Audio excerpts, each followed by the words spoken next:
রাসূল সাল্লাল্লাহু আলাইহি ওয়াসাল্লাম বলছেন, দুআতুন আলা আবওয়াবি জাহান্নাম মান আজাবাহুম ইলাইহা কাযাফুহু ফিহা।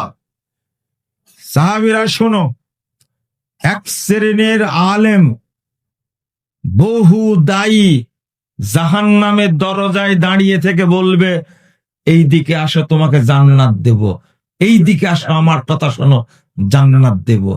নিজেরাই দাঁড়ায় আছে কোন জায়গাতে, অথচ মানুষকে ডাকছে কোথায় দেওয়ার জন্য, জান্নাত দেওয়ার জন্য।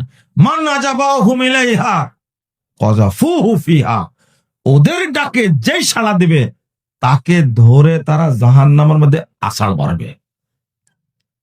এটা ধোঁকা না? ডাকছে জান্নাতের দিকে, নিজের আছে কোন জায়গায়? জান্নাত কোথায় আছে? কোথায়? উপরে। জাহান্নাম কোথায় আছে? আরে দুইটা দুই জায়গা না এক জায়গা?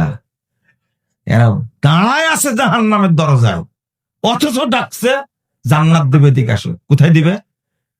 জাহান্নাম। জাহান্নাম মান আজাবাহুম ইলাইহা কাযাফুহু ফিহা, এদের ডাকে যারাই সাড়া দিবে তারা তাকে ধরে জাহান্নামের মধ্যে আছাড় মারবে। কাযাফুহু ফিহা, তারা আছাড় দিবে। হুযায়ফা শুনে বলছেন, সিফহুম ইয়া রাসূলুল্লাহ, আল্লাহ রাসূল তাদের পরিচয় বলো।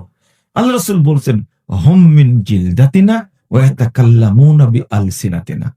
আরে ওরা তো আমাদের মতোই চামড়ার মানুষ হবে, আমাদের ভাষাতেই কথা বলবে, তবে একটা পার্থক্য হলো কুলুবুহুম কুলুবুশ শায়াতিন ফি জুসমানে ইনস।